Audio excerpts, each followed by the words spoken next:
Assalamualaikum warahmatullahi wabarakatuh. Selamat berjumpa kembali. Kita bersama-sama lagi membuat resume fundamental saham dari emiten yang bernama Miche dan SMBR ya, berdasarkan laporan keuangan triwulan 2 2024. Dipandang dari sudut value investing. Analisa ini adalah bahan pertimbangan tambahan ataupun edukasi, bukan perintah untuk melakukan beli atau jual, karena setiap investor itu punya cara masing-masing ya, sehingga ini adalah sebagai bahan perbandingan. Baik, yang pertama ini adalah Miche ya. Kita punya satu data di triwulan 2 ya.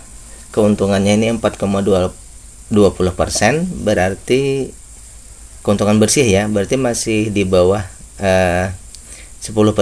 Yang kedua, dari segi harga ini 550 dibandingkan dengan nilai perusahaannya ada jarak ya 64%, berarti harga sekarang masih di bawah ya. Berdasarkan data ini berarti ada dari harga sekarang menuju ke book value-nya, menuju ke ekuitasnya sama dengan ekuitas, berarti sekitar 128% ya, 128%. Ada peluang untuk bagger ya. Yang kedua, untuk beli di saat harga sekarang itu ada diskon 14%. Jadi untuk valuasinya kita baca begini, bahwa dibeli di harga sekarang kita dapat diskon 40% dan ada proyeksi untuk bisa bagger ya. Yang kedua, perusahaan juga membagikan dividen ya, dan persennya itu sekitar 17,5. Secara perhitungan ini masih di bawah 30% kalau menurut perhitungan kita ya. Kemudian juga proyeksinya berarti nanti 11,21%, setara dengan 2,04%. Berarti dividennya masih di bawah dari inflasi ya.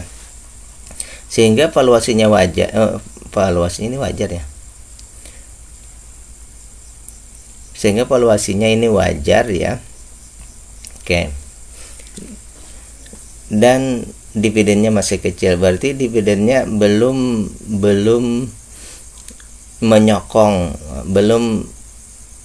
menyokong valuasinya.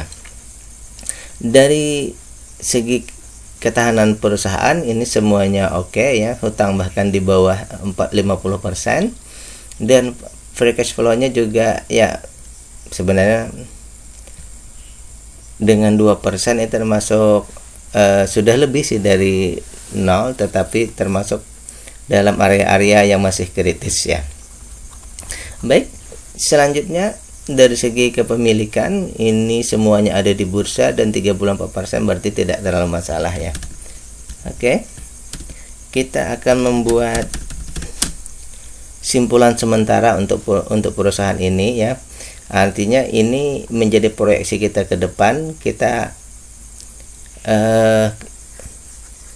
menunggu. Proyeksi kita adalah menunggu perusahaan memperbaiki yang pertama ini kinerja keuntungannya ya, supaya keuntungannya lebih dari 10%.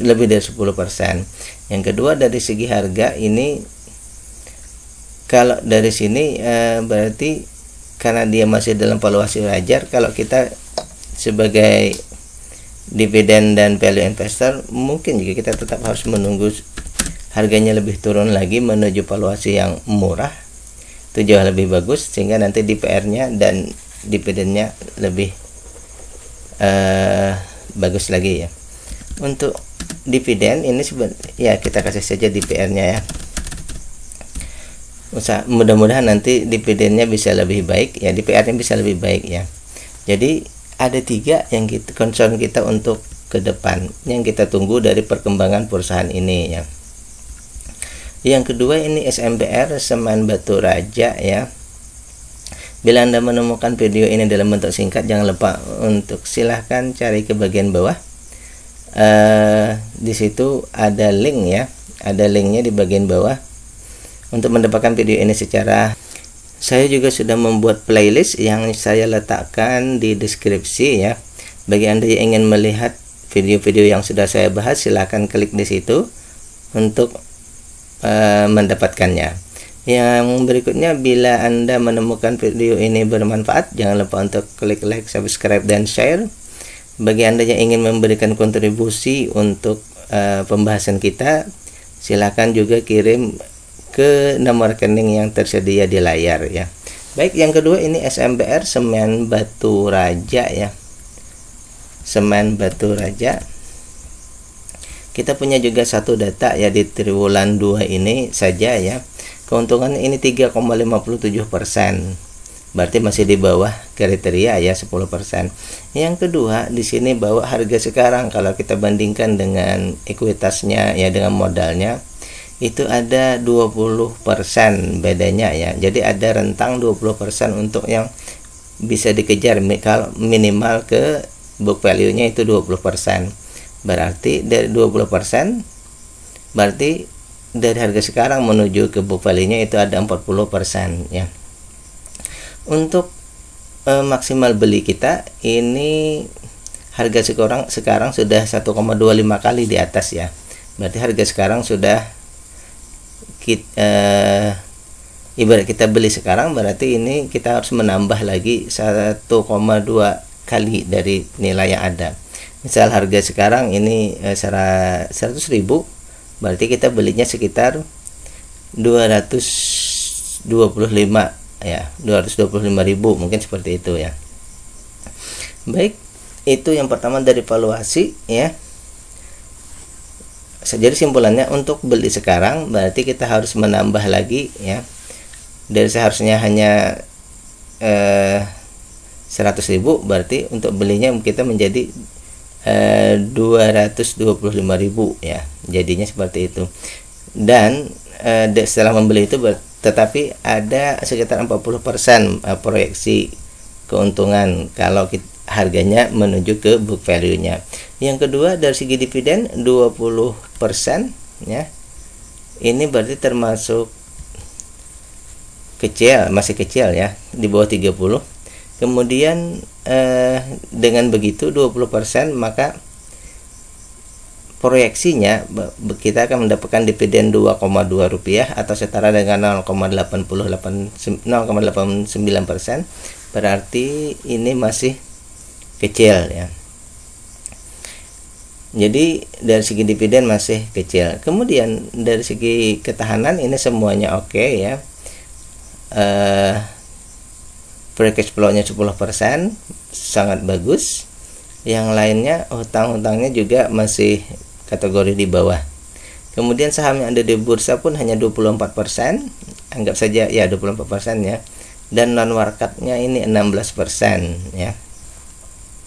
Sehingga untuk ketahanan, bukan untuk ketahanan ya, untuk kepemilikan aman, ketahanan juga aman. Sehingga untuk perusahaan ini ya, untuk saham ini ya, proyeksi kita ke depan adalah menunggu perbaikan. Yang pertama, perbaikannya dari segi IPS, tentu saja kita menunggu perbaikan, mudah-mudahan nanti perusahaan untung di atas 10% yang pertama.